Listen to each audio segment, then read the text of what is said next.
Hello all you people out there in TV land. My name is CB Studios, also known as Kurt, and today we're getting back to some more horror stuff. Of course we're getting back to some more horror stuff.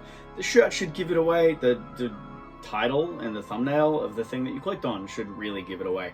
I am a massive fan of Freddy goddamn Krueger, and today we're going to take a look at my custom NECA Nightmare on Elm Street remake glove. Oh yeah. Alright, so that was a bit of an intro. I said a bunch of words. I said NECA, I said remake, I said custom, and I said glove. What we're talking about today is this.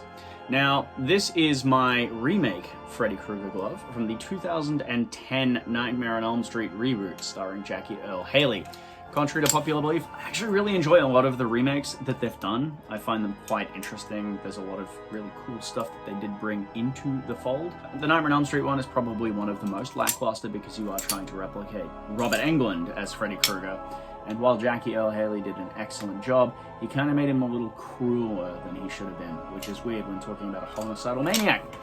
Anyway, basically, back in 2010, I bought the NECA Nightmare on Elm Street Freddy Krueger glove because it was a big, beefy, chunky, to steal some words from Justin's collection, Nightmare on Elm Street glove that I hadn't built. As you've seen on the channel, I have built a few of them, but this was one of those ones that was new and it was fresh and there was a replica, so I bought it. Now, I've got pretty thin little girlish hands. I don't have huge hands. I'm not a huge dude. I'm like 5'7". So the NECA glove was huge on it. It was absolutely massive. And over the years, I'd trimmed down the back splines and done some bits and pieces to it, but it never really sat 100% on my hands, and I was never happy with it. Well, over lockdown, started revisiting a bunch of those projects and a bunch of those things that I grew up with. Everybody regressed back into like the 2006 era, and for me, it was Freddy Krueger. So I removed the rivets and pulled just these finger plates off. So basically, this stole here, and then the fingertip, I removed them entirely, and then I threw the rest of the glove away. I got some sheet copper, and I looked at reference from the movie, and I made new back splines and hammered in all of this nice texture to match the movie ones. Trimmed them down to correct the length, and I got some more copper, and I built this wrist cuff. I ended up taking the hinge sections, or at least 2 barrels of the hinge sections from the original NECA cuff, and I soldered them into place onto this wrist cuff and adjusted it to size. It took a lot of adjustment to get it to the right size, but I got it pretty much perfect. And I've soldered a nut onto that side so it actually screws on. I'll show you how it attaches onto the wrist in a second, but that screws in and clamps everything closed. And I went through and replaced, I chemically aged everything and replaced all the rivets with pop rivets, so we still do get some movement, but not a huge amount, because you don't need that. And then I customized a leather welding glove for this base glove.